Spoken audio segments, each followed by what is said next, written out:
pan puto star. This is Johnny with Tiger Bomb MMA, and tonight I'm going over UFC 290, Volkanovski versus Rodriguez, giving you my thoughts and predictions on the entire card. It is 4th of July today, so happy 4th of July to anyone who's watching this today. You might hear some fireworks going off because I'm recording this day of 4th of July, so it's like, 1 o'clock in the afternoon for me right now. But I'm going to go over the entire card, give you my thoughts and predictions on it. I think I got some decent reads on it, mostly on like the main event and the co-main event. The entire card is very solid. We got a couple late replacement fighters coming in. For example, Bo Nickal fighting some bum. We'll go through all of that. Before I do that, I did want to go over the Strickland versus Magomedov or Magomed fraud card, give you my overall thoughts on that. So starting off with Romanov versus Blagoy-Ivanov, I had a unit bet on Romanov. I was talking all this shit to my friends, saying, hey, you should follow me, you should track me. Like, hey, pay me for my picks. He ended up winning, and then every other bet that I had ended up losing, and I was pretty salty about it. Romanov, my conclusion was he was just going to be bigger, and he was. That's it. He was just a bigger guy, and he won based off of just being decent enough on the feet and being the bigger guy. Luana Carolina defeats Ivana Petrovic. I thought I had Petrovic on a parlay.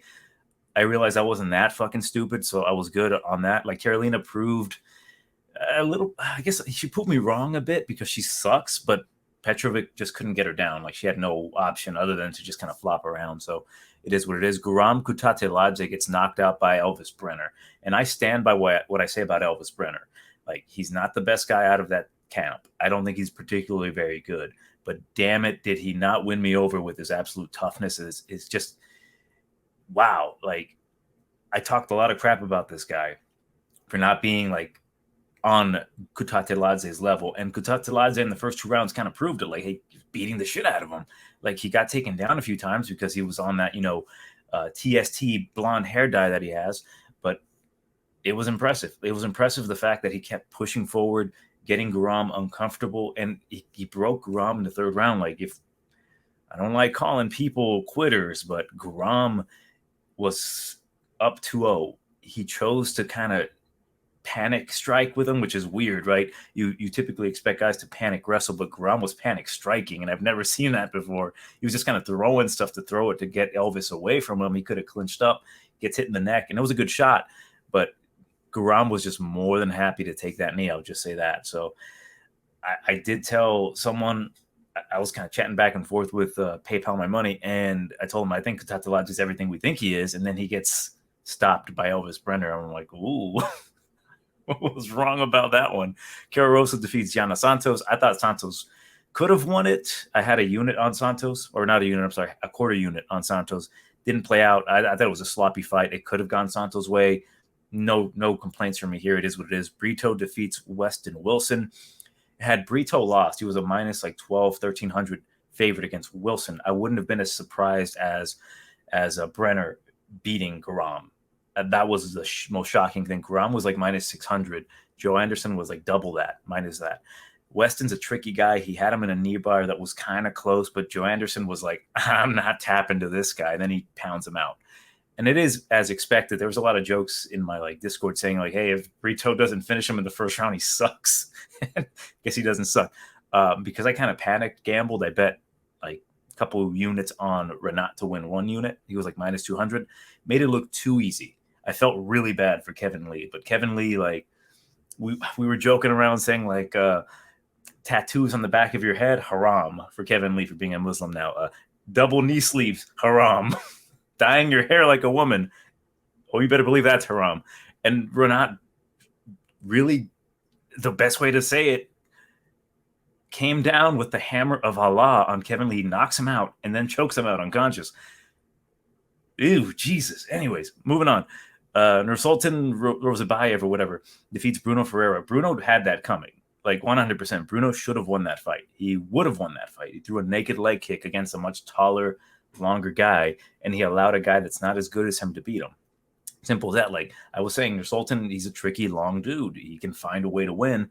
Don't give him the way to win. And he just literally opened the door for him. He brushed off the welcome mat, threw the naked leg kick, and he got blasted. Nothing more to say about that. Benoit Saint-Denis defeats Ismail Bonfim. That was impressive from Saint-Denis. it kind of showed a different level to his game. I kept saying he's too slow. His kicks were pretty damn fast, so he's proven me wrong there.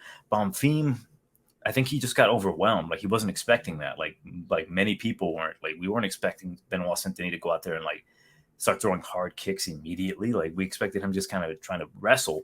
And Bonfim did well grappling. He recovered well. He got back on top on the feet.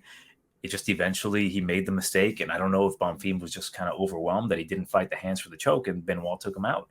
Very impressive from Benoit, but I still stand by what I say about the guy. I think he's definitely a tough customer, right? Beating Ismail Bonfim like that, who I still think, despite the loss, very good guy, very solid guy. I'm still looking out for him. I'm hoping to get him at like a minus 150 against whoever he fights next.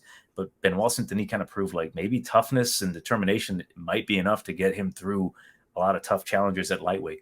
Moving on, Lipski defeats Gatto. I had Gatto on a parlay.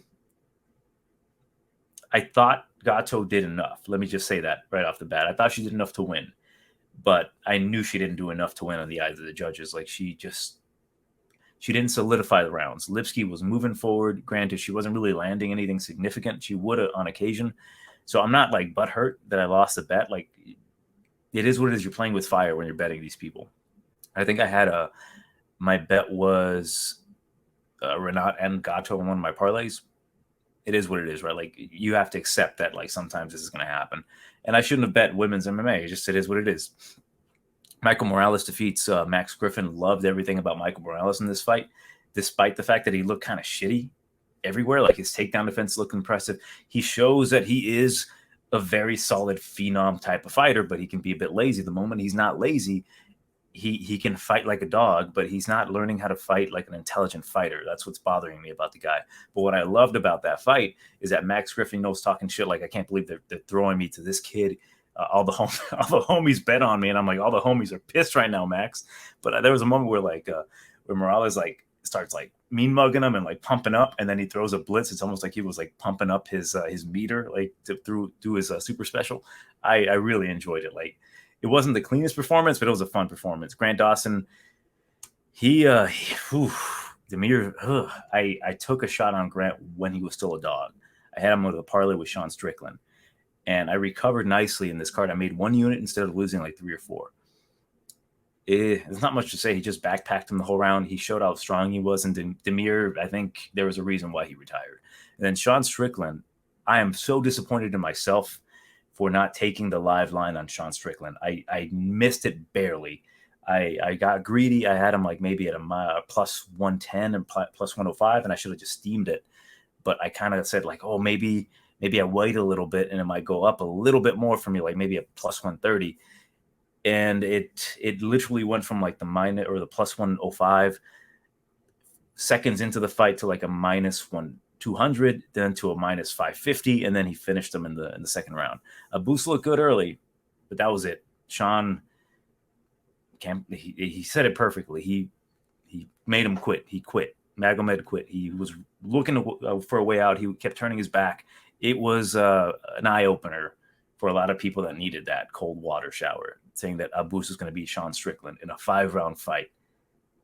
Ridiculous. But yeah, I had Sean Strickland. I bet him straight, I believe, and I also parlayed him with Grant, but I got him at chalk, so it wasn't overall an impressive night for me. I ended up losing most of that money that I made in baseball the next day on the fucking Dodgers against the Kansas City Royals, for God's sakes.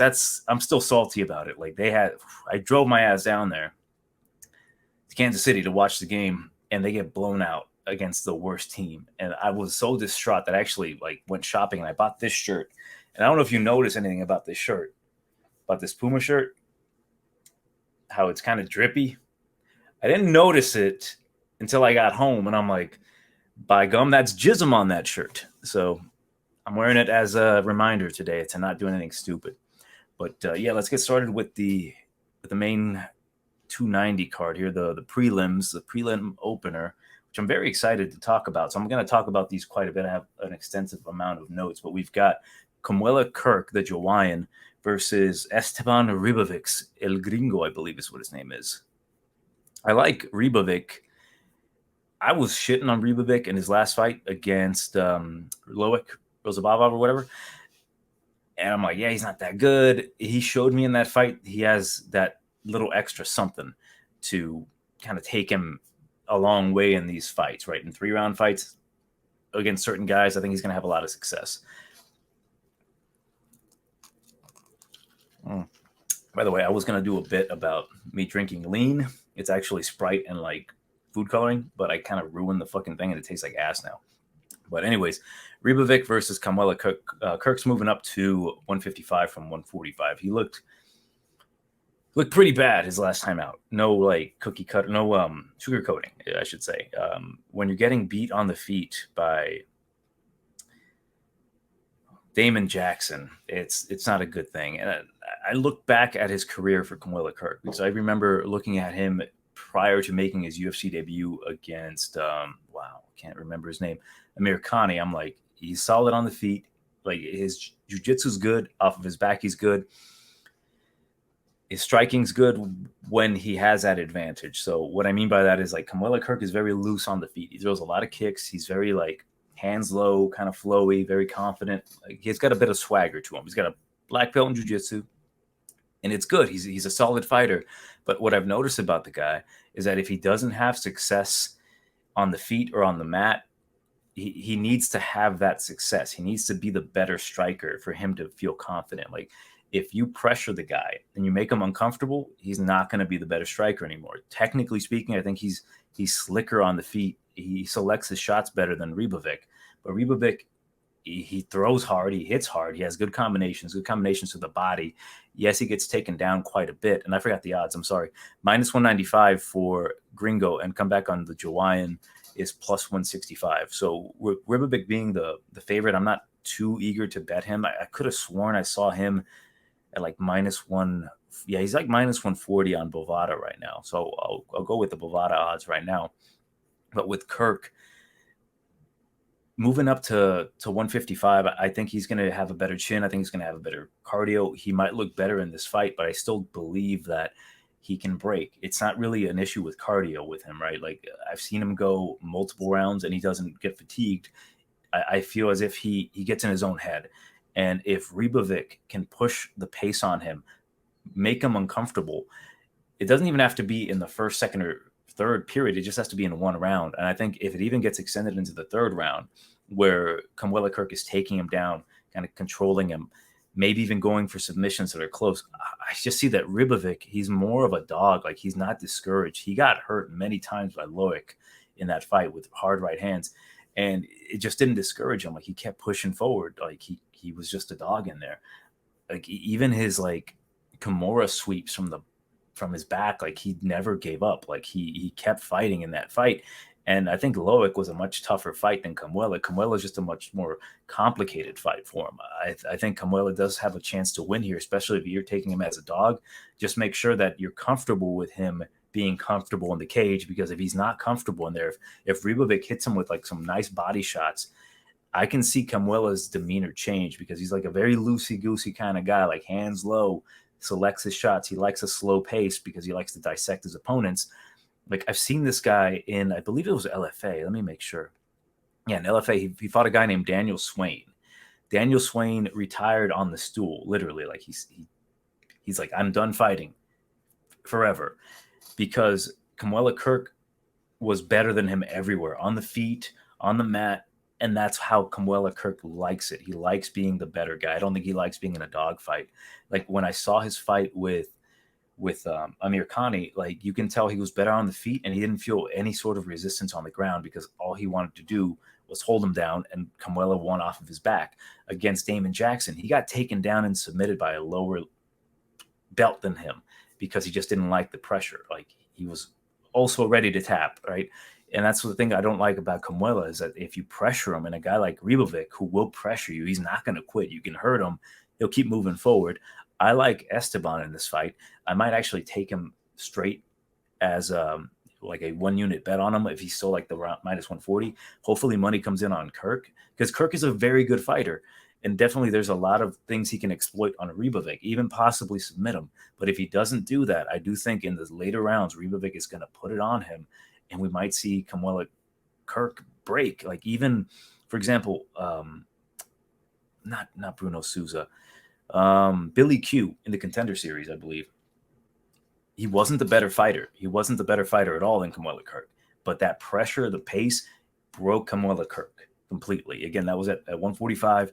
At lightweight, he might be a completely different fighter, but he still fights the same. And I still think because there was never really a cardio issue in my eyes with Kamuela, it was just more of like a mental thing. And I think Ribovic, well, again, he's not the best fighter in this division, but he has that dog in him. And I hate saying that dog in him. He's got that fighter spirit in him that won't make him quit. So I like Kamuela Kirk here to potentially win the first few rounds. So I also like the live betting situation for Ribovic.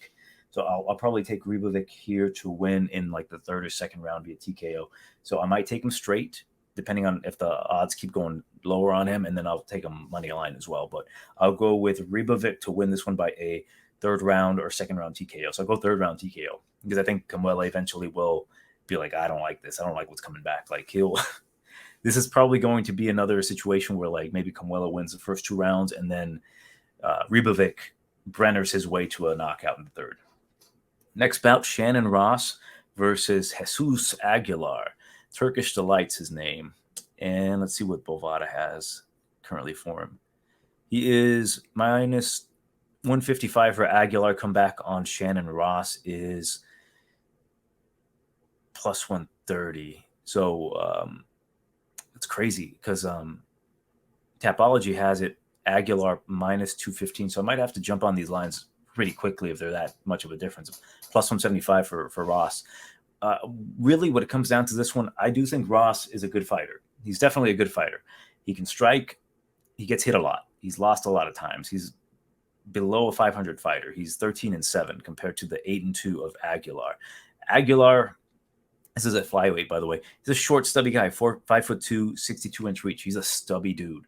But what I like about Aguilar, because I'm not going to talk too much about Ross. Like Ross, he got knocked out by an ass to the face. Ross is a very competent fighter when he's fighting guys that aren't near his caliber. When guys are near his caliber, like for example, like that Salvador Vinicius guy, he could have beaten Salvador, but he's just not the type of guy to make that leap beyond his skill set. Again, he's a good striker, bad chin. He can grapple, but he can't necessarily grapple guys that can grapple. He can just grapple guys that like he's having success on the feet with, meaning that like I'm going to mix in a takedown because I feel like it. I think that there's a chance Ross could win this fight if he can stuff every single takedown from Aguilar and he doesn't make any mistake.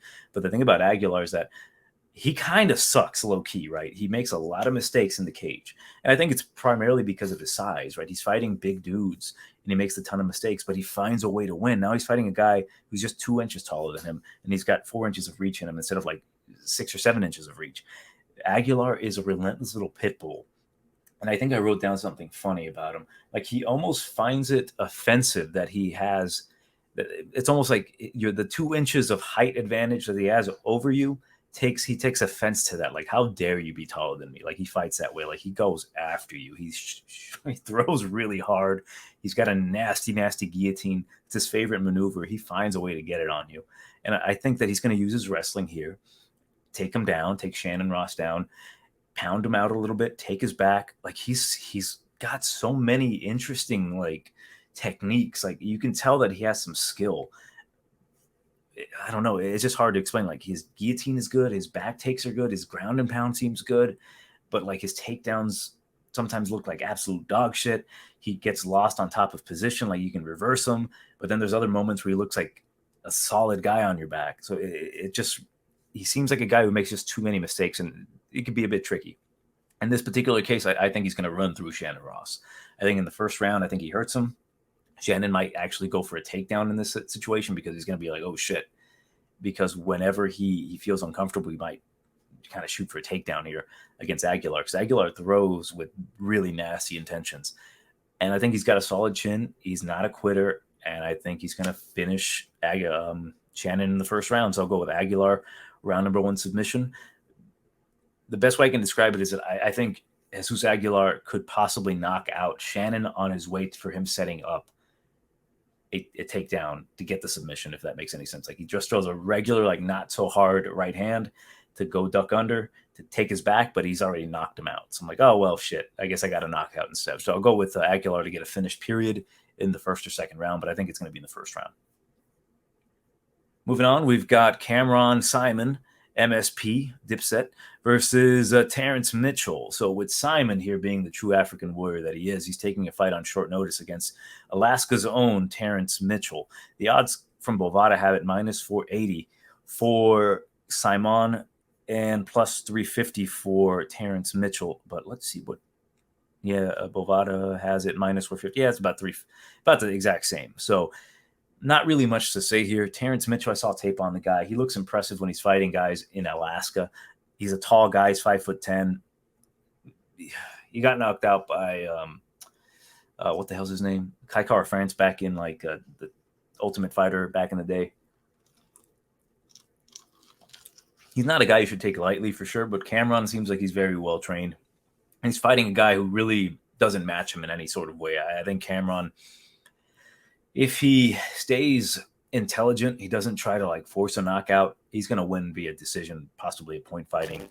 He's got a lot of body to work with, attack the body, possibly TKO him. Terrence, again, guys coming out of the Alaska scene aren't really the best guys. It's really not something anyone should be betting on Cameron, maybe inside the distance Cameron, or if fight doesn't go the distance, because Terrence Mitchell, he's still a man. He's still a tall guy. He can still fight.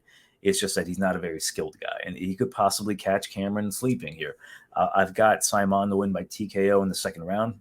I'm not interested in betting this fight. It's going to be a fun fight. We get to see how good Saiimon is, because the one thing about fighters to know if they're legit is that if you throw a curveball at them, you can get a guy, he's been training for him, he's prepared for him, guy pulls out, you get a new guy who's not as good as you, but he's different, and if you're not prepared for that curveball, that change in opponent, change in venue, it could mess with you a bit.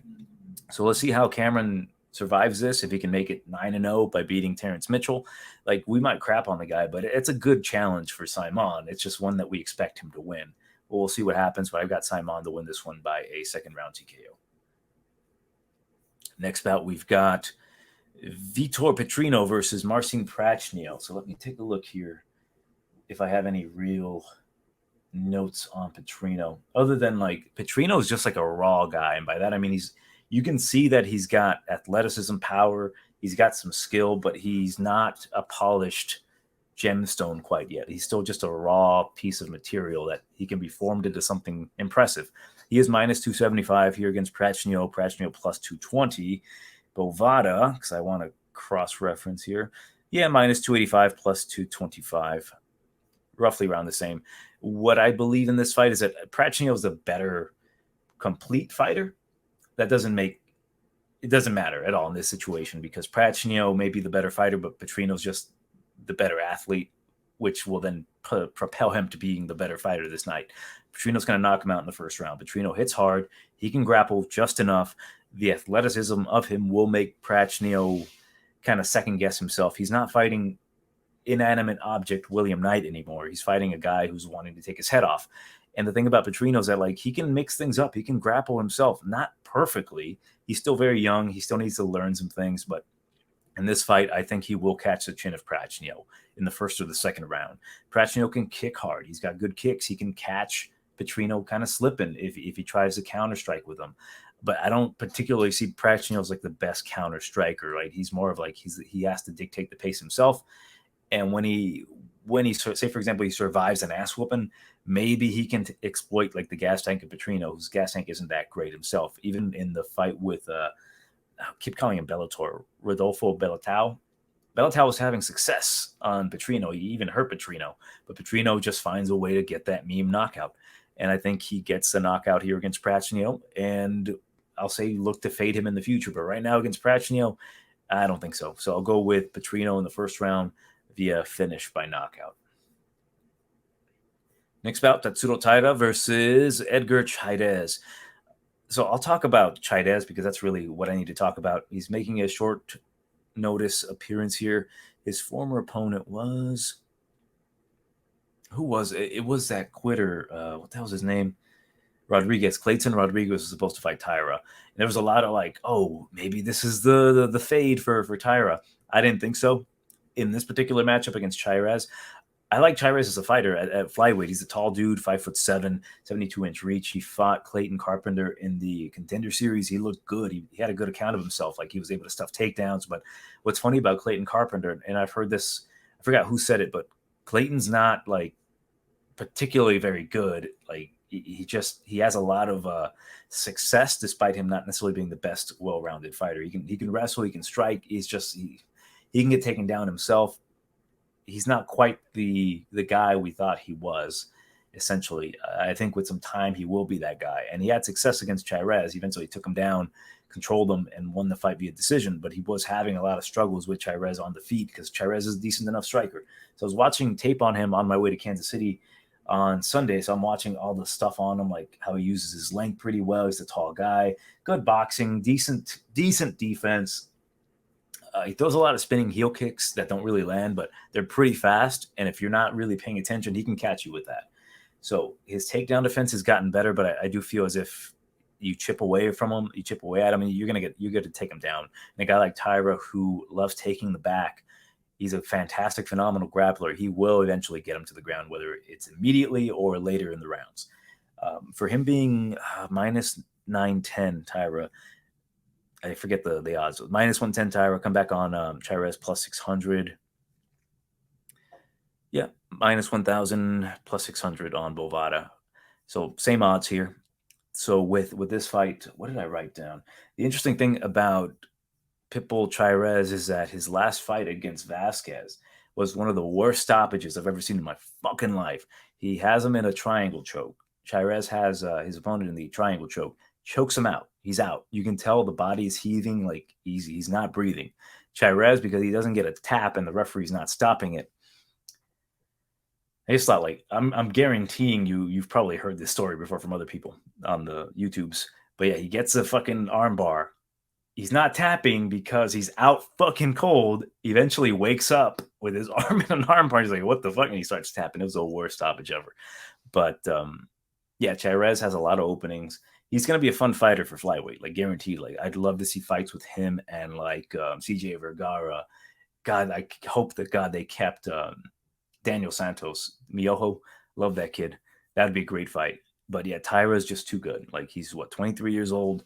He's just too good. I don't see this being the guy that's going to catch him slipping. Like, he's going to catch him slipping. He's going to catch him in a choke, possibly even knocking him out. I like Taira. I think he's a very complete fighter, but when it gets to the ground, it's like a night and day difference for him. Like, he can strike. He definitely is sneaky with his like straight punches, but when it comes to the ground, I've not been impressed with the guy's ground game in a long time. This is a guy that's going to just find a way to get you, whether it be like taking your back and setting up a triangle choke from your back or an arm bar. Like, he will do whatever he wants to you because he's that good. And I don't think Chairez is going to have much success. And I actually predict an arm bar because they have the similar arm reach, 2 inches for Chairez, like a 2-inch advantage. I think with the longer arms, I think Tatsuro is going to find that arm bar. So I'll go with submission round number 2. Next bout, we've got a rematch. Jimmy the Brute Crute versus Alonzo Menifield 2. Dear God, I do not want to talk about this fight, but I think I even condensed it easily that Alonzo is probably the way to go with this one. It's a dead pick of minus 115, minus 105. Bovada has it. Yeah, exactly the same. So Menifield is a slight underdog. Jimmy Crute by knockout. I'm just going to pick it. I don't particularly care. Jimmy Crute doesn't move his head. He needs to wrestle. If he comes out here moving his head, I think he can have success and knock out Menifield. I'm going to predict that just because it's literally, I'm grasping it out of the air. I'm predicting Jimmy Crute round number 1 knockout. I really don't think much of this fight. It could be a fun fight, but the way it happened last time where it was very inconclusive, the adjustments we expected from Jimmy Crute weren't there, and the adjustments from Menifield weren't there, being the head movement from Jimmy Crute, the striking defense, and then the gas tank from Menifield. Menifield could not finish Jimmy Crute, and it was just disappointing, like, period. Like, neither guy really proved anything, and now we're having them fight again immediately after. And I think Jimmy Crute can make the better adjustments because he had more success in the later rounds with the wrestling. And I think that if he can defend the strikes of Menifield's very, very quick on the feet, especially early. I call him Minuteman Menifield because he only has a minute of gas. I just see if Jimmy Crute can survive again, he's probably going to win this one. If Jimmy Crute can come out here and just start throwing heavy and hard, get Alonso out of there immediately and don't worry about getting hit. If you get knocked out, you get knocked out. It is what it is. So I'm going to go with Jimmy Crute round number 1. It's a throwaway fight for me. I'm going to watch it. I'm going to really enjoy it. But to break it down, I can't honestly sit here with a straight face and tell you that I watched all the tape and I come up with a solid conclusion, because no matter how much tape you're watching on both of these guys, they continue to let you down. Like, Jimmy Crute, move your fucking head. Alonzo Menifield, lose some body mass and get on the goddamn treadmill. Like, keep your cardio up, and we'll see what happens. Maybe they make those adjustments here, and it'll be a completely different fight where Jimmy Crute's actually knocking down Menifield because his striking's gotten way better, and Menifield's grappling Jimmy because his cardio's gotten better. Like, that would be insane. That'd be cool. That's the fight I want to watch. But in this fight, being that it's possibly going to be the same thing as before, I'm not interested in really like going too deep into it. So skipping this one. Crute by knockout, just because he has a Resident Evil tattoo like me. Let's see. Yasmin Jauregui versus Denise Gomes. So I was like, let's look at the odds, right? Denise Gomes is +2 or 320. She knocked out her opponent last time, who was a credentialed striker. And now Jauregui, who got dropped her last fight, is -420. And let's see what Bovada says on that. -400 for Jauregui, +295 for Gomes. So the odds themselves had me thinking maybe take a shot on Gomes, just right off the bat. Did some tape watch on him, and I don't think that's the way to go. I really don't think Gomes is going to have a lot of success against Jauregui.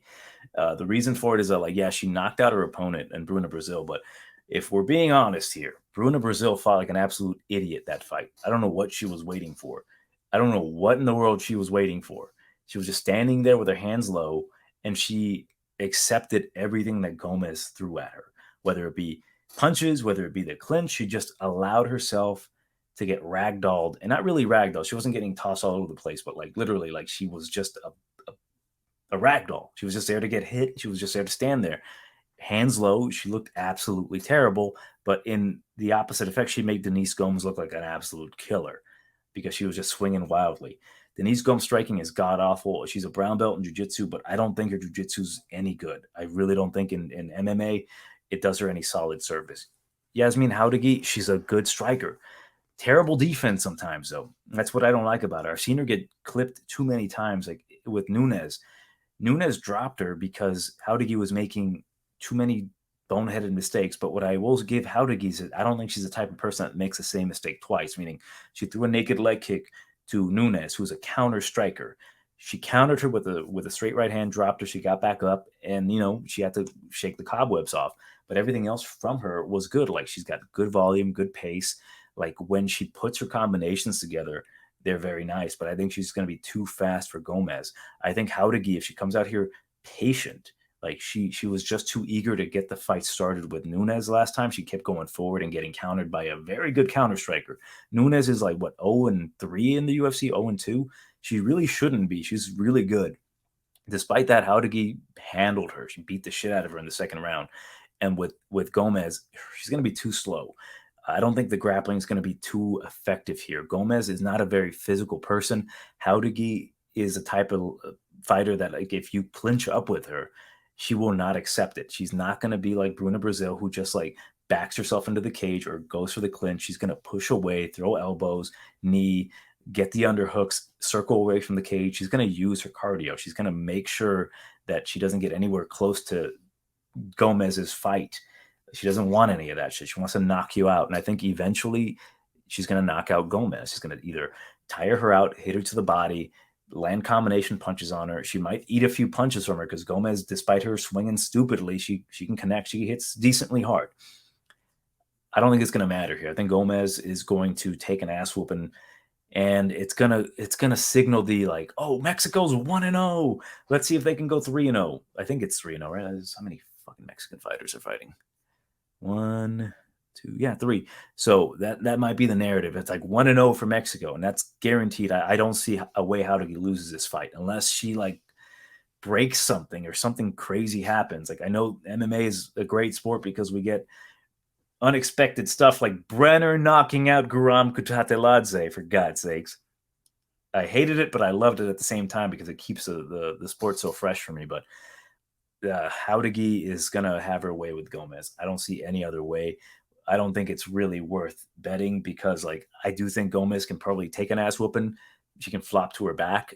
I don't think Jauregui, I think she's a purple belt in jiu-jitsu. She's not going to really be worried about Denise Gomes trying to submit her. So I do expect her to kind of get on the ground and punch her out if needed. But it's still women's MMA. I learned my lesson from like betting props on women's MMA. So I'll stay away from this fight completely, but I do fully believe that Jauregui's going to make it look pretty easy against Gomes because Gomes is coming in here with a little bit of hype, a little bit of potential of like, oh, Jauregui gets hit. She gets hit by really good counter strikers, right? And Gomes is not that. She's really, what the hell's the word I'm trying to use? Unimpressive on the feet. Despite her getting a TKO last time, that was really her opponent just allowing herself to get knocked out. But yeah, let's move on. I got Jauregui again, round number 2 TKO. Next bout, we've got Jack Della Maddalena versus the muscle hamster Josiah Harrell. So very short notice, minus 115. Let's just make it an even round, minus 2,000 Jack Della versus Josiah Harrell. Plus, let's just make it even for him, like plus 1,000. Let's just assume here. We've got Harrell coming in here. He's 24 years old, 5'7", usually a 155er, a wrestler.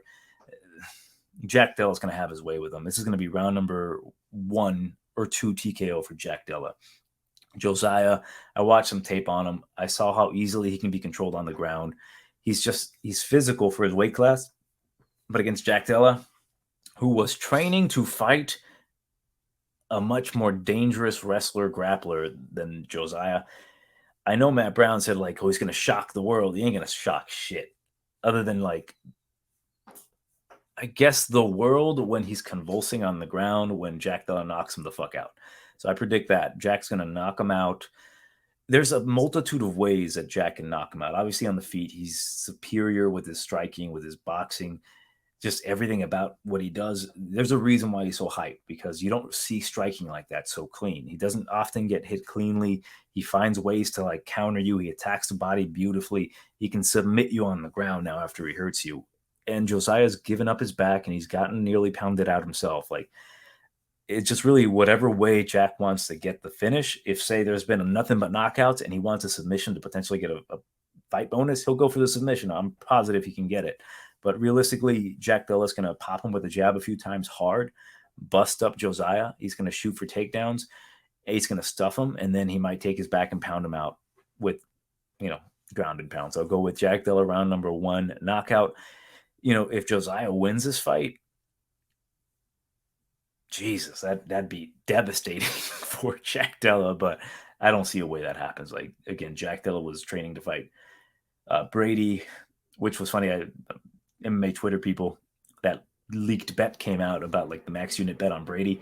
And if we're being honest, I do believe Brady saw that fight and he's like, he saw the tweet about like the 5 unit bet on him as a dog. And he's like, I think I'm getting sick. Oh no. Like he just got in his own head. Because he's like, I don't want to lose this guy any money. So I'd rather just, pull out. Oh, my knee hurts. Like what happened? Like, gremlins hit my knee. I don't know if he was truly injured. Let's just say that. But props to Josiah for coming in here. He's 7-0. Not the best way to start your UFC career, but it gets you right in the door. So same thing happened with P. Rodriguez, and we saw what they did for him last time. They gave him, that'd be something, right? Josiah comes in here, gets his ass whooped, and like, hey, do you want Mike Jackson? And he'll be like, I'll take Mike Jackson. Of course I'll take Mike Jackson. Give me Mike Jackson. So I'll go with Jack Della round number 1 TKO knockout. Next bout, I'm interested in this fight quite a bit. This is the prelim main event. We got Ruthless Robbie Lawler versus the hybrid Nico Price. And I believe this is Ruthless Robbie Lawler's final fight. Tastes like shit. But he's plus 210 against Nico Price, minus 260. Now, please don't bet Nico Price at this line. Like, bet the fight won't go the distance. Just don't bet Nico. Don't put him on any parlays. It's a really rough fight. He's on Bovada minus 175. Come back on Robbie plus 215. So Robbie Lawler, the narrative is that he's done, right? He's 41 years old. He's had a lot of tough fights. He's gotten TKO'd his last fight against Barberena. He's just taking too much damage, and he's no longer the same Robbie Lawler. I don't fully disagree, but I don't fully agree with that notion because I went back and I rewatched his fight with Brian Barberena, and he had a lot of success against Brian. And here's the thing, Robbie is still Robbie Lawler. No matter what you say about him, he's still going to fight for your money. He's still going to go out there, throw punches. He's very technical on the feet. It's just that, like, Robbie is taking too much damage as of late, and he's getting hurt too often. Robbie was the type of guy, and you go back and you see this, you get him hurt, he shows he's hurt, but then he immediately afterwards, he fights like he's not hurt. Like, he's so comfortable fighting when he's hurt. Like, but when I saw him get hurt against Brian, after having a lot of success, like busting him up, I just saw that he wasn't the same. Like, he has taken so much damage that he got hurt and his body didn't react the way his brain wanted him to. Like, back in the day, you hurt Robbie Lawler, he'll smile at you. We all know he's hurt, but he'll keep swinging, and it's like, oh shit, he's still going. Like, his body still reacts. I do think after the years of punishment, his body can't really react the same way after getting hurt. And Nico's probably going to hurt him. Nico's the longer guy. He's got a 2-inch reach advantage. Nico's just an athlete, right? He himself has been knocked out many times, but he's not getting put out cold. Like, he's still fighting. Like, I've seen this guy get hurt, stumbled, they stopped the fight. He's like, oh man, you got me. Like, he's a competitor. He's not going to quit. Robbie can hurt him.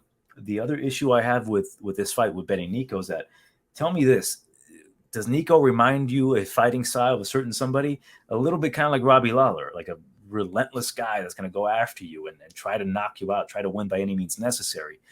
It kind of pegs me that there's a chance that Nico Price could get starstruck fighting Robbie Lawler. It's like, oh my God, that's Robbie fucking Lawler. I can't believe I'm fighting him. So I worry about that. Like, I worry about guys that like have similar attributes, similar styles. Like, Robbie Lawler's an absolute legend. And the way Nico Price fights is he's a crazy wild man. If he respects Robbie too much, that could be a problem. And he's a very kind guy. He's always like giving people props, even in the cage. He's very likable. He's a very, very cool dude. If he does that shit too much with Robbie, I feel like Robbie can find a way to win this fight. Realistically, I don't see that happening. Like, it is Robbie's last fight. He can come out here looking great. He can be all TST'd up. Maybe, maybe not. Who knows? But I just see too many issues here. Realistically, though, I do think Nico's going to finish him. I do think if Nico fights smart, what he should do is Nico needs to stay on the outside, keep him to the body.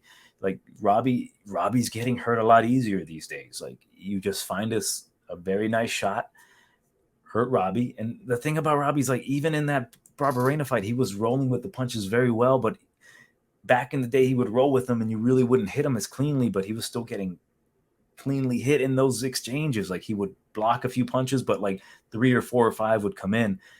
Granted, yeah, Barberena was throwing a lot of volume in that fight, but it was still like, this isn't Robbie anymore, right? Even if that was a brand new fighter doing that exact same thing and getting hit, you'd be like, that's a lot of promise for a young fighter. Like, it's still very good work, but not for Robbie Lawler, right? Like, Robbie Lawler getting hurt like that too easily, too often. At that age, you can't really expect him to not get hurt again and his body not to react. So it's like it's just a fight you should enjoy. I don't think you should bet it, because I can see Robbie biting down in his mouthpiece and going for a takedown and just surviving an ass whooping if he gets hurt. And with Nico, he's very unpredictable. He could be winning fights and then he ends up losing a fight. Like, you just don't really want to take a shot on either of these guys. They're not worth parlaying, in my opinion. You do you, though. It's your fucking money. But yeah, for me, I got Nico Price reluctantly to get like a second round TKO. I am more interested in enjoying that fight. Like, all these fights are fantastic. This one in particular, it's got like, oh shit, it's Robbie Lawler versus Nico Price. It's going to be a great fight no matter what. It ain't going to be a boring fight. If it is, say Nico comes out here like a little bitch, Robbie's not going to allow that to happen. It ain't going to be a boring fight. But I don't expect that to happen. I do expect Nico, because he needs this win. He's not going anywhere, but he needs this win. He's going to fight smart. Keep him from the outside. He's got long kicks from the outside. Find your spots. Maybe wrestle Robbie Lawler up a little bit, and then just try to finish him later in the rounds. Like, Robbie's going to continue to fight if he's still with it. But if you can take that not his consciousness, but you hit him hard enough to have his body kind of shut down on him where he's not moving as well, they're going to stop the fight. So I'll go with Niko Price, round number 2, TKO. More interested in just enjoying it, like just drinking an actual Sprite without shit in it and enjoying it. So moving on. Let's see. Did I add him? I did add him. So bear with me. This is breaking news and all this shit. So we've got Bo Nickal. I think he's going to be opening up the main card against Val Woodburn. So very simply put, Nickal's going to win this one in the first round submission or TKO. I did some tape on Woodburn. He's, I believe, 7. Let me double check. He's like 7-0. He hasn't really fought anyone. He's having close fights with people. He's a short guy. He's like 5'10" or 5'7" at middleweight. He's very short and stocky. He has some knockouts like in the first or second round, but he gets put against the cage too damn much in his fights where he gets clinched up and he's going to get taken down. It's going to be a very simple fight for Bo Nickal. Like, I wish they gave Bo Nickal, they got to give him something, right? So I'll give Val Woodburn props. I don't think he should be fighting at middleweight. He's just too small, and Bo's just going to have his way with him. So I'll go with Bo Nickal round number 1. Realistically, like, Bo Nickal's one of these guys where he can play with his food a bit. Like, I know he beat Jamie Pickett last time out, but he had a little bit of struggle with Jamie, and he showed how inexperienced he was with getting the arm triangle. And let me preface by saying I am not a black belt in jiu-jitsu. I'm like the whitest white belt. Like, I know how to get submissions. Like, I'm experienced enough to know how to grapple to either defend stuff or not get choked out. By the way, never been choked out in my life. Arm bars, on the other hand, I'm a little bitch with those. But when I saw the arm triangle that he was putting on Jamie Pickett, I was like kind of cringing. I'm like, okay, like, it's fine. He's just setting it up. And he just tried to get it with power. And I'm like, he was just setting it up poorly. So you can see that Bo still has a lot of inexperience despite him being so damn good overall. Like, his wrestling, even his boxing is pretty damn solid. But he's 4-0 fighting a guy who's, I believe, 7-0 in Val Woodburn. He's going to win the fight, but not to say Tresean was going to give him a tough fight, but Tresean would have given him a much tougher fight. I think Tresean would have cracked him at least once, maybe bloodied him up, and then that would have like given me a little bit of like, go fuck yourself, Bo Nickal, for saying people in their parlays just bet everything on me. I'm like, you're a moron, dude. Yeah, Woodburn goes down in the first, guaranteed. Let's move on. Dan Hooker versus Jalen Turner. Now, this fight's interesting because Jalen Turner has a lot of hype around him right now, despite him losing his last fight. Also, the odds on the last fight, no idea, but like, let's just say minus 30,000 for Bo Nickal. But in this fight, minus 240 for Turner. Comeback on Dan Hooker is plus 190. I think there's a lot of danger in this fight for both guys, obviously, especially Dan Hooker, who's been taking a ton of damage as of late. Like, Jalen Turner's a lot slicker. He's taking less damage at lightweight. He's a tall dude, 6'3", but he is fighting a guy with a similar stature to him, 6 foot tall. Dan Hooker with a exact same reach, 75.5. Dan Hooker's a very experienced striker. He's only 33. I think it's a tough fight. I really do. I do think, just to kind of put it out there, Jalen is probably going to win this one. I think he's going to finish Hooker. He's got the higher upside for finishing because he's got the ability to submit guys. He can strangle guys. He's got the long arms. He's just technically better than Dan Hooker at this very moment. But Dan Hooker has more experience. He's fought a lot of good guys. And it kind of gives me the willies, I should say, kind of betting this fight, because the last time Dan Hooker fought a guy just as tall as Jalen Turner, it was James Vick, and he knocked him out with like a goofy like overhand right setup, left hook, overhand right, I believe. Like, he kind of tricked him into getting his hands down. And Jalen, I don't expect him to fall for any of those tricks, but Dan Hooker is still a guy you got to respect. Like, beautiful hard low kicks, he can set those up. He can wrestle himself, Dan Hooker, that is. I just truly don't think that if it is the best version of Jalen Turner comes out, I don't think Dan Hooker beats him, especially right now. I do think Dan is kind of having an identity crisis. He doesn't really know what to do. Dropping down to 145 again, moving back up to 155. Like, Jesus, like, he beat the shit out of Claudio Boyes because Claudio's a fucking fraud. He's always been a fraud. He just booty scoots and goes for the submissions. Like, I saw it coming a mile away. I didn't expect it to be that bad of an ass whooping. Like, he made Claudio quit. He's not fighting Claudio Poyas anymore. This is Jalen Turner. Like, yeah, he's going to want to get revenge for Brad Riddell.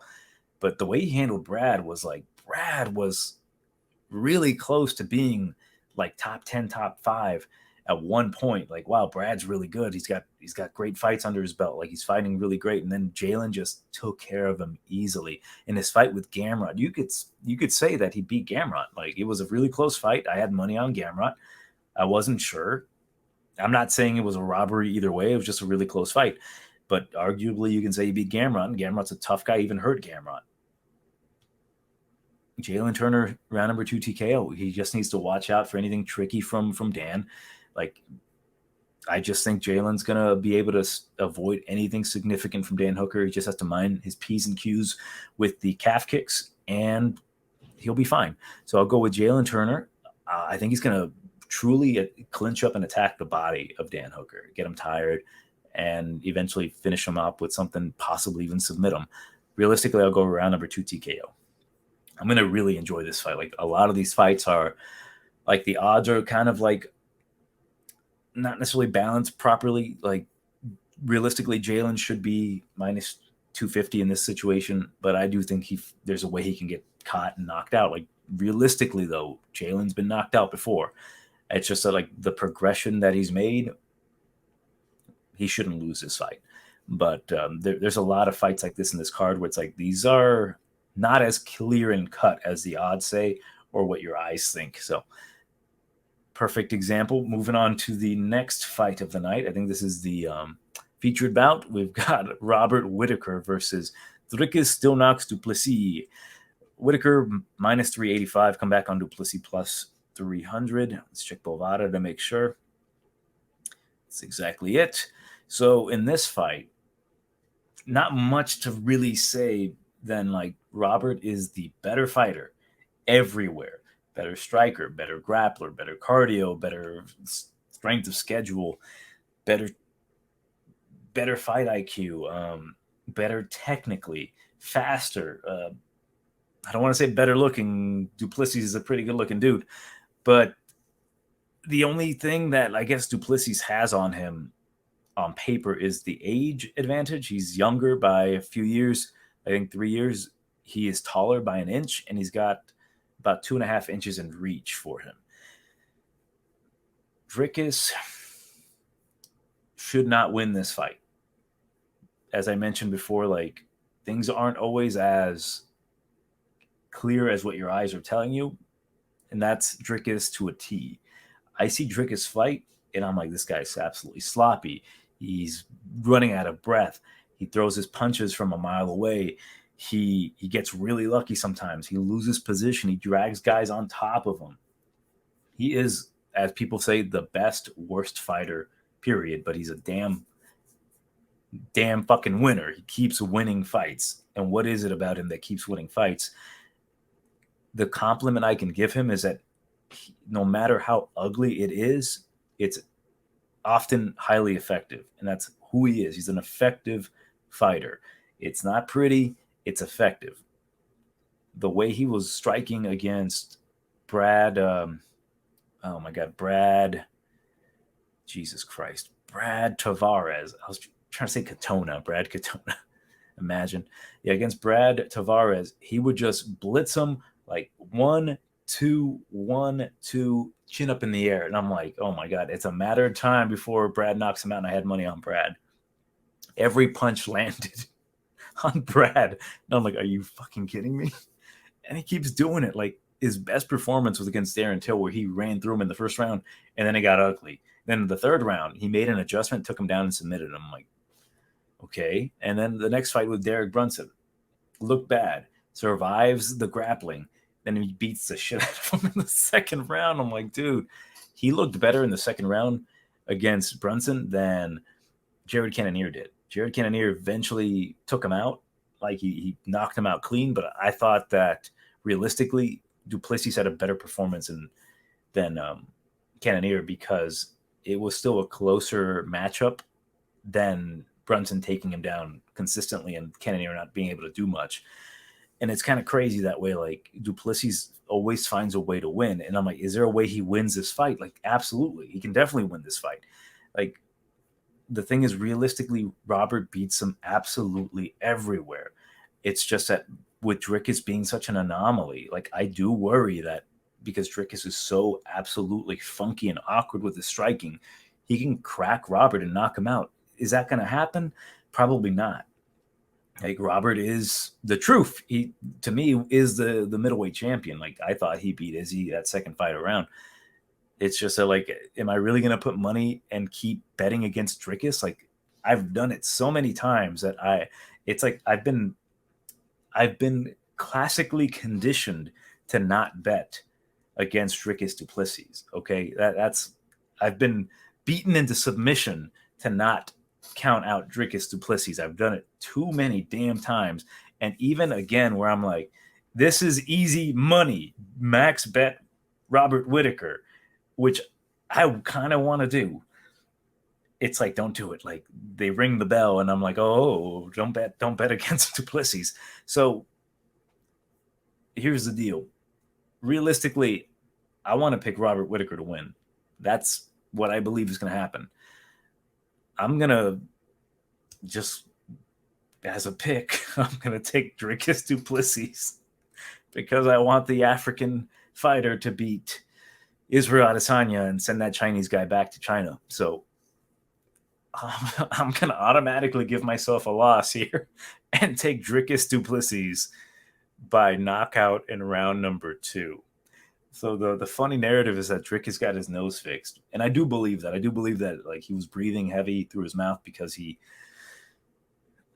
couldn't breathe out of his nose. And there was a lot of talk of, like, oh, you couldn't breathe out of your nose. Or how do you breathe? And it's just like, you're not, something was up with his nostril. So they cleared that up. So he's able to take in more oxygen now.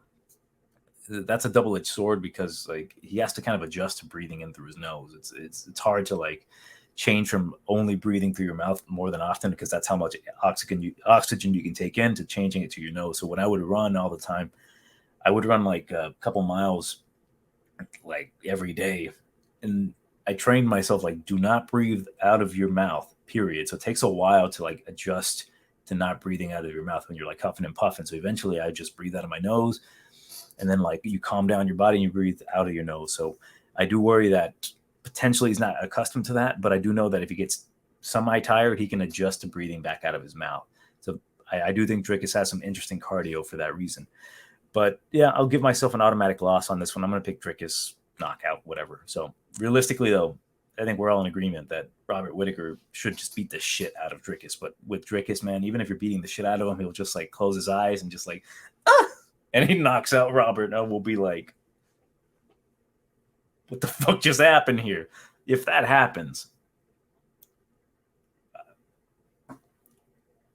I don't know. I don't know what to do, man. Like, really, if Dricus, like, here's what scares me the most. Imagine he's telling the truth about his nose, and his nose is holding back his skill set by, like, a significant amount, and then him being able to breathe turns him into this, like, ridiculous god level fighter. I'd be like, oh shit, the true African champ. I'll start wearing dashikis and shit. But yeah, I'll go with Duplessis' automatic loss on my end, just because I do believe he has a chance to win, whether it be a small chance. I have to be willing to take a shot. You know what I mean? Like, I have to. Like, I'm not trying to be like a contrarian here. Like, Robert should win this fight. I'm just going to give myself an automatic loss, and I'm going to pick Dricus just in the small chance that he does win, which, again, I'm not giving him any real chance. Props to me, right? Moving on, co-main event. I love this co-main event because there's a lot to dissect about it. We've got the rematch, right? Technically, it is Brandon Moreno versus Pantoja 3, but to me, it's officially 2. I'm not going to count the tough fight because it's a 2-round fight. Like, I'm not going to count it. So, co-main event, Assassin Baby versus the Cannibal. Cannibals eat babies, don't they? So, minus 205 for Moreno, come back on Pantoja plus 170. I think the odds are a little crazy. Not out of this world, but they're a little crazy. Even on Bovada, minus 200 plus 165 for Pantoja. Pantoja, I think, is truly, truly a phenomenal fighter, right? He's good on the feet, great chin, hard hitter, ridiculous, and I mean absolutely ridiculous jiu-jitsu, especially when it gets your back, like the back take. And I'm sure you'll hear this often. The back take that he got on Askar Askarov was absolutely phenomenal. Like, you don't see that kind of shit in MMA. Like, you see that in regular jiu-jitsu with gis and no gis, but like in actual combat, it's rare to see. This was so impressive. Like, I went back and I even rewatched the fights. I didn't watch the fight in the Contender Series where he choked out Moreno. I'm like, that doesn't matter to me. I don't give a shit about a 2-round fight. The 3-round fight is where I got a lot of my information for how they're going to match up. Pantoja had his absolute way with Moreno in that fight. Moreno was terrified to strike with him. He was afraid of Pantoja because Moreno at that time, he was not quite the fighter he needed to be. And the best way I can describe it is that Moreno at that time did not believe he could be champion. And you see it in that fight. You see it the way he strikes. You see it the way he fought. He was terrified. He almost knew, like, Pantoja is just much better than me, but I have to win this fight to stay in the UFC, and he just couldn't do it. It was a really bad performance from Moreno. He was terrified to truly fight Pantoja because, like, he knew, like, this guy submitted me, and if I make a mistake, I'm going to get choked out again. I don't want that to happen. Pantoja would hit him, and he would react poorly to it. He'd kind of get rocked a little bit. Pantoja just, I don't want to say like he dominated him. He did. He won a 29 or a 30-27, but it was like, I'm your daddy. And Moreno's like, okay. The thing about it is that this is no longer that fight. This is not the same Brandon Moreno. This is a Brandon Moreno who not only knows he's a champion, believes he's a champion, he is a champion. He knows he can win this fight because he definitely can. Like, Moreno has all the skills to beat Pantoja.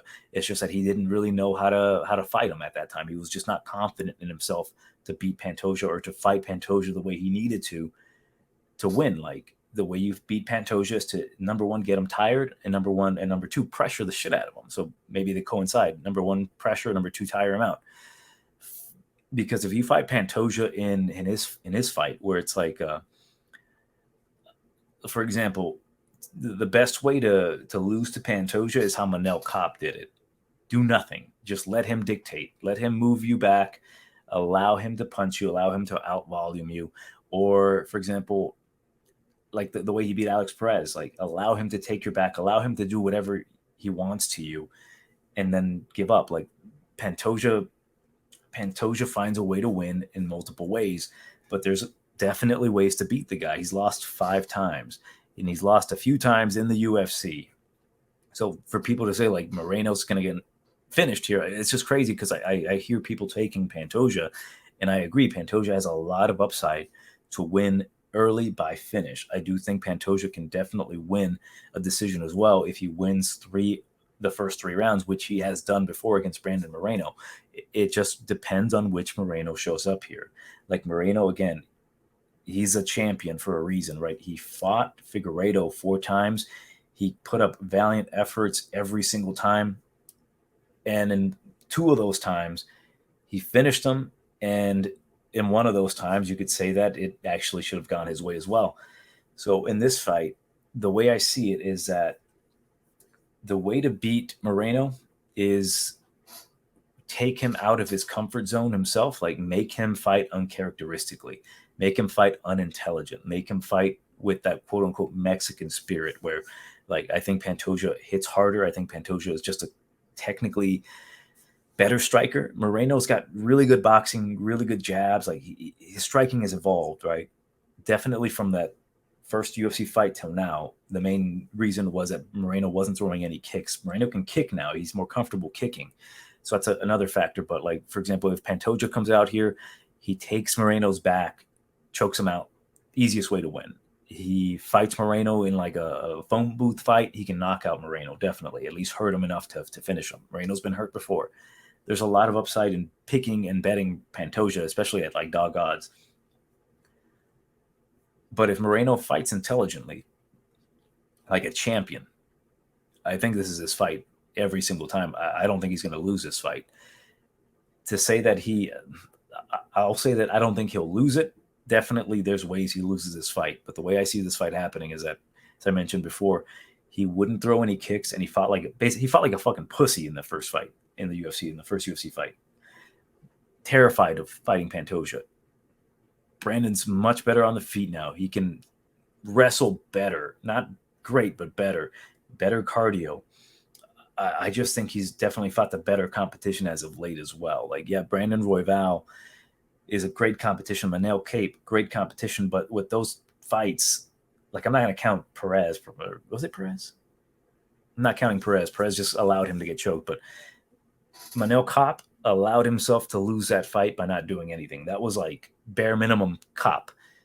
Royval beating the shit, in my opinion, of Pantoja. Like, he had a lot of success with the pressure, pushing him back, making him uncomfortable until Royval made a mistake, gave up his back. I think he went for a spin, if I remember correctly. And he gave up his back, and Pantoja ate him alive, literally. Like, that's another thing about Pantoja with his grappling, is that, like,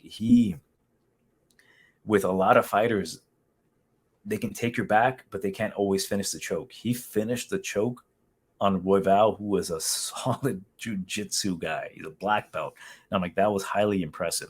So if he makes a mistake here, Moreno against Pantoja, it might be it for him. But that's the thing, though. Like, Pantoja, I've seen him lose by gassing out, and I've seen him lose by getting pressured. What Brandon has to do, he has to establish a jab. He has to pressure Pantoja. He has to use his cardio. He's not a better wrestler. He's just not. Like, his takedowns aren't set up well. It doesn't matter. Just go for them. Make Pantoja tired. Gas him out a bit. And then what ends up happening is that, although I do see Pantoja's skill set being up here, and if this was a 3-round fight again, I'd take Pantoja every single time. This is a 5-round fight. When Brandon gets him tired, I think they're like this. I think Moreno is just, his striking's not as good. He doesn't have a whole ton of power. He can make a ton of goofy mistakes even still. Like, he puts himself out of position. He gets goofy. Like, he wants to fight like he used to fight, but he's not used to fighting with game plans. So the moment he gets tired, Pantoja, that is, the skill set equals out. And I think the takedowns are going to come easier. The strikes are going to land better. You weaponize your cardio, and I think Pantoja is eventually going to break in the later rounds, round number 4 or 5. I can see Brandon still being fresh as a daisy, getting on top of him, either choking him out or pounding him out. And that's how I see this fight going. I do think it's going to extend into the later rounds if Pantoja doesn't finish him, right? I do think Pantoja is super deadly in the first 2 to 3 rounds where he can finish Moreno, but Moreno's hard to finish these days. Like, even in the Figueiredo fight, he was able to defend the guillotine. Like, he just fought intelligent. He fought a decent pace. He mixed things up. The reason he didn't necessarily push a pace on Figueiredo is because they went 5 rounds of the fight before. You can't really, like, expect his gas tank not to be that solid. With Pantoja, he hasn't fought 5 rounds, maybe ever. I haven't really gone back and looked at any of his, like, previous fights, but as of late, not 5 rounds. He's gonna get tired, and when he gets tired, Brandon's gonna take over. And I think it's going to be in round number 4 or 5. I'm picking Brandon by round number 4 TKO. I just do think that Brandon, with the confidence, with the ability to push his pace on him, kicks to the body, he has to establish a jab, stay on the outside. He's going to have the 2-inch reach advantage. He's going to be the taller guy. I still believe, like, if Brandon would have fought in that second fight, I mean, like, he just looks so terrible. Like, it's just like a night and day comparison. If he fought intelligently, like off of a jab, moved around, he had that confidence in him, I think he could have not only made it closer, possibly won it. Not to say he would have beat Pantoja that time. I think he could have won that fight. It's just that, again, Moreno right now, different caliber athlete. Like, he fought the best guy 4 times in Figueiredo. And you go back and you watch the Figueiredo fight against Pantoja.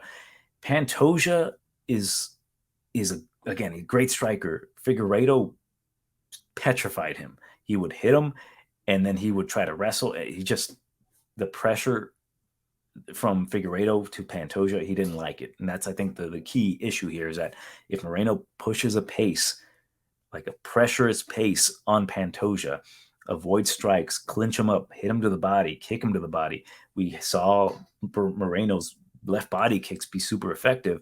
Just mix it up, overwhelm Pantoja. You're not going to probably finish him early, but you're going to finish him late. I'm going to go with Moreno, round number 4 TKO.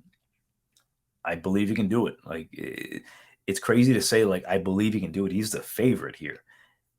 He should win given the odds, but like Pantoja is just so absolutely dangerous. They match up very well against each other. And I do believe that Pantoja in the first 3 rounds, much better fighter than Brandon Moreno has ever been. But later in the rounds, if Brandon uses an intelligent game plan, he is going to drop the skill level of Pantoja because, like, when Pantoja gets tired and he gets overwhelmed, you can take him down easier. You can control him easier. You can hit on him. You can land on him easier. And Moreno's just skill set is definitely progressed. For me, it's Moreno to win this one, 4th-round TKO. I am interested in betting Moreno if he drops down. Like, if money comes in on Pantoja, which realistically it should. Like, I'm even considering taking a shot on Pantoja by finish. But if it does come in, I'll probably take Moreno. I'll take my shot on him to not get finished and then get either the late finish or a decision win. It's going to be a great fight. I think realistically, though, this could be the fight that truly makes Moreno into a star. I know he's like big in Mexico, but I mean an absolute star where he has the perfect opponent. I don't think Figueiredo was. I think Figueiredo was the opponent to put him on the map of like, well, this guy's good. But this fight, it's going to show how truly good Moreno has become because truly, I don't think he's the best athlete. I don't think he's the best fighter. I don't think he's got the most skill.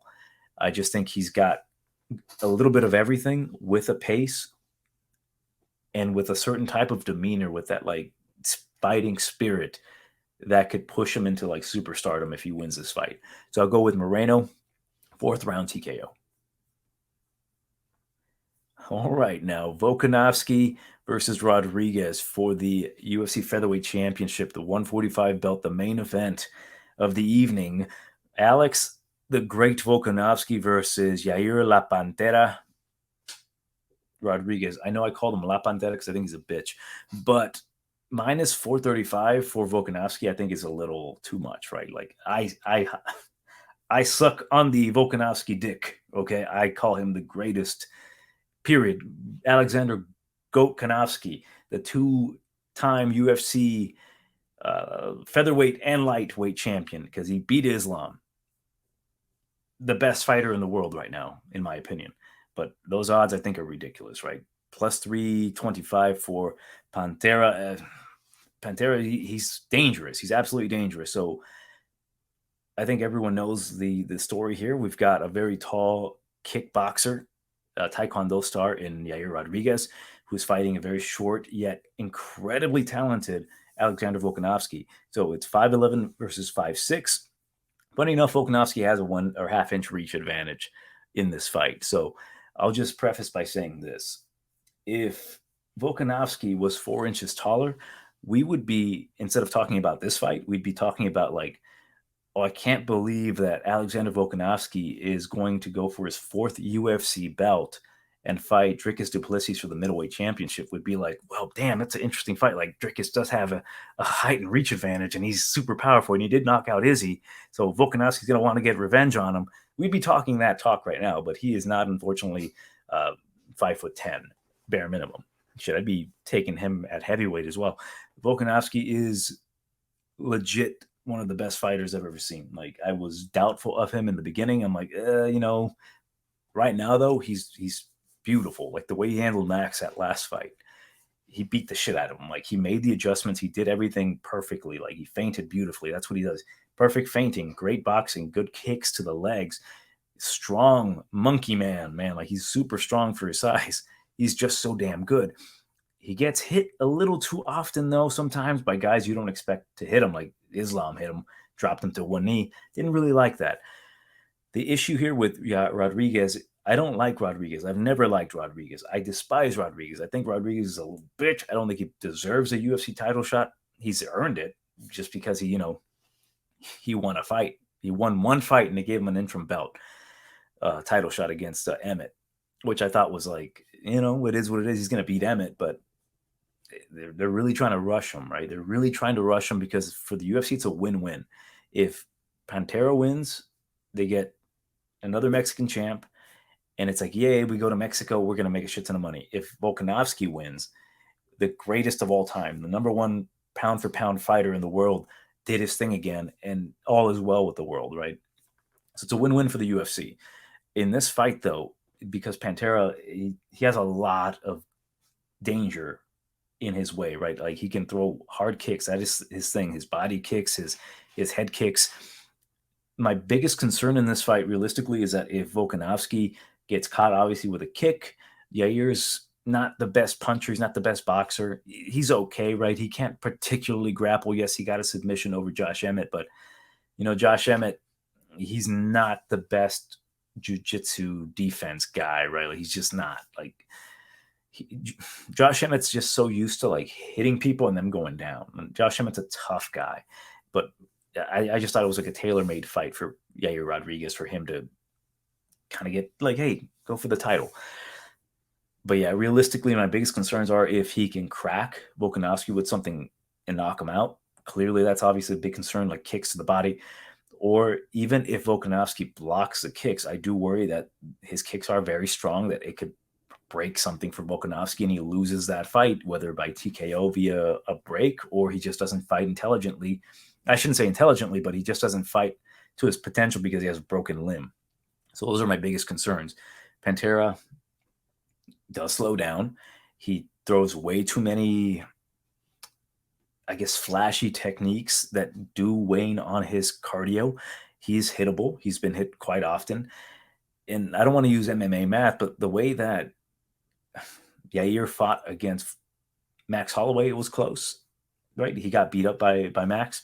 And the last time we saw Max fight Volkanovski beat the shit out of him. He just embarrassed him. Like don't ever mention Max to me ever again type of thing, right? Like he's the great for a reason. And I do think Volkanovski's going to win this one potentially by a decision, right? And I say potentially because, again, there's still that threat of Volkanovski. Okay, how can I explain this? I say potentially a decision because I am praying every day that he knocks out Yair Rodriguez. Nothing would make me happier than Volkanovski. I'm like debating, would I prefer Volkanovski knocking him out cold or Volkanovski just like absolutely decimating him into a decision, like 50-42ing his ass. And I'm like, I'll take what I can get, but I would love that. So realistically, I would like to see Yair not knocked out unconscious and just continuously get his ass whooped. That's what I'm hoping for. I don't think it's going to be that clear cut. I think Volkanovski's going to lose a round, particularly in the first. But the feinting game, just the intelligence of Volkanovski, he's going to mix in some takedowns here. His ground and pound is absolutely fantastic, man. And the thing is, like, Volkanovski trains with Izzy Adesanya. Like, Izzy, he's got so many tall, lanky dudes. He's used to this. He's been doing this forever.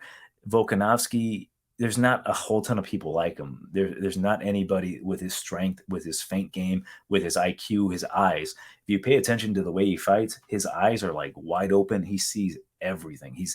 He's always at distance that he wants to be in. He's always outside, and he moves in, he darts in and out. Like his cardio is just fantastic. He's better than Yair everywhere, other than being the taller guy. You could even argue that Volkanovski's a better Mexican than Yair Rodriguez. I would argue that. Shit, Volkanovski's invited to my carne asada, not Yair Rodriguez. I will take Volkanovski to win this fight via decision. I do think that he is just completely better than him. There's a lot of danger in this fight, obviously. I don't think I want to bet Volkanovski. If I do, I'd probably just take the decision line. But yeah, I think Volkanovski wins this one. I do think he's just better. It's just so much danger that I don't want to take the shot on him. But realistically, like, he is the best in the world. And, he is eventually going to slow down. He's eventually going to get beat officially. There's probably another guy coming up on the ranks, good-looking Spaniard maybe. But I do think that at this point, Rodriguez, who, I don't know, man. It could just be my bias because, like, even back in the day when he was running away from from Zabit, imagine that. Yair ran away from Zabit so often that Zabit said, like, I'm done fighting. This pussy doesn't want to fight. I'm going to go be a doctor. I never really forgave Rodriguez for that. Like, I do acknowledge he's a good fighter. I do acknowledge he can win this fight.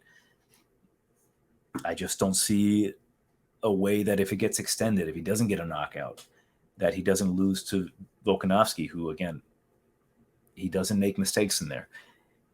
Yair makes plenty of mistakes that he does on his own. Like, he'll throw a stupid-ass kick, land on his back. And I do believe if Volkanovski gets on top of him, he's going to pound on him because he's such a strong guy. Another thing about Volk is that, like, I remember he was talking about, like, oh, what's your favorite submission? Triangle choke. He's like, yeah, I was so afraid to do it back in the day because my legs were stubby. But once you get the hang of it, it's pretty easy. I'm like, him to say something like that, it's like, you can tell he's not lying. He could have been like, I'm an arm triangle kind of guy. Oh, I can see that. Big broody guy. Instead of triangle choke. Triangle choke. I'm like, that's respectable, man. I'd be devastated if Volkanovski loses, absolutely, but I don't see it happening. He's just too smart. High IQ is too good. He's going to feint his way in. He's going to land hard on Yair. Yair's going to be like, shake his head. He's going to throw a shot. Volkanovski's going to duck under, take him down, pound him out. The whole crowd's going to go nuts. Yair's going to get back up, but Yair, if you make him uncomfortable as well, he needs to be moving forward. He needs to have his space. If you slow down the fight, you're going to slow down Yair, and those shots are going to come a lot easier to, like, land on him. And I think Volkanovski's going to be too quick. Yair is a much faster guy, much faster twitch guy. He's going to be faster in the first 2 rounds. Another thing about Yair, I got to give him credit. Terrible cardio, but it doesn't discourage him from actually throwing. Like, he gets tired. You can take him down, but on the feet, he'll keep throwing these crazy techniques. Like, he finds it in him.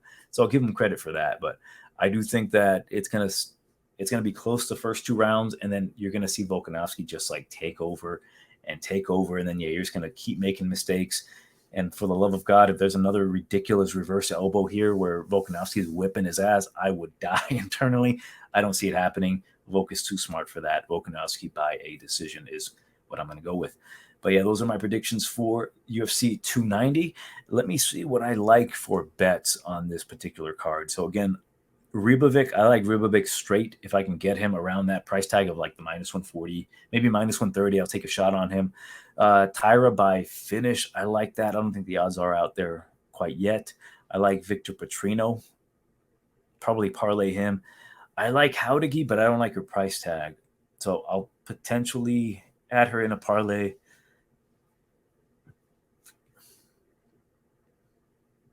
See, I don't really like parlaying the main events or anything like that, the title fights, because it's too far away. So right now, I like Jauregui, Petrino, and I need one more person. I'll go with Jalen Turner. So with those three, that's plus 134. Let's do $100. So 133 is what you'll get back. I like that. I'll play around a bit more. There's not a whole ton on this card where it comes to like straight bets because everything's. Oh, here we go. Jesus Aguilar. Yeah, 285 plus 285. So yeah, I might end up doing that. Aguilar, Petrino, Turner, and Jauregui. I like those. I don't think they'll lose. So yeah, if you want to go check out my bet MMA tips or whatever, it's at Tiger Bomb MMA. I don't typically like give a shit, about them. Like I tend to put them out late because I'm not at the casino early enough to bet and to place them down. I don't advertise because I'm not a professional. I just kind of like to keep track of my bets. So I'm like, oh, okay, I fucked up here and this is how much I lost, or I didn't fuck up here and this is how much I won. But yeah, in general, let me know what particular fight you want to see, what you think about the main event. Do you think, actually, I know the answer to that. I do think that the carne asada that Volkanovski would make is much better than that nasty shit that Yair Rodriguez would make. So yeah, let me know in the comments below, whatever. Like, share, subscribe, Johnny Tiger Bomb MMA. See you next time.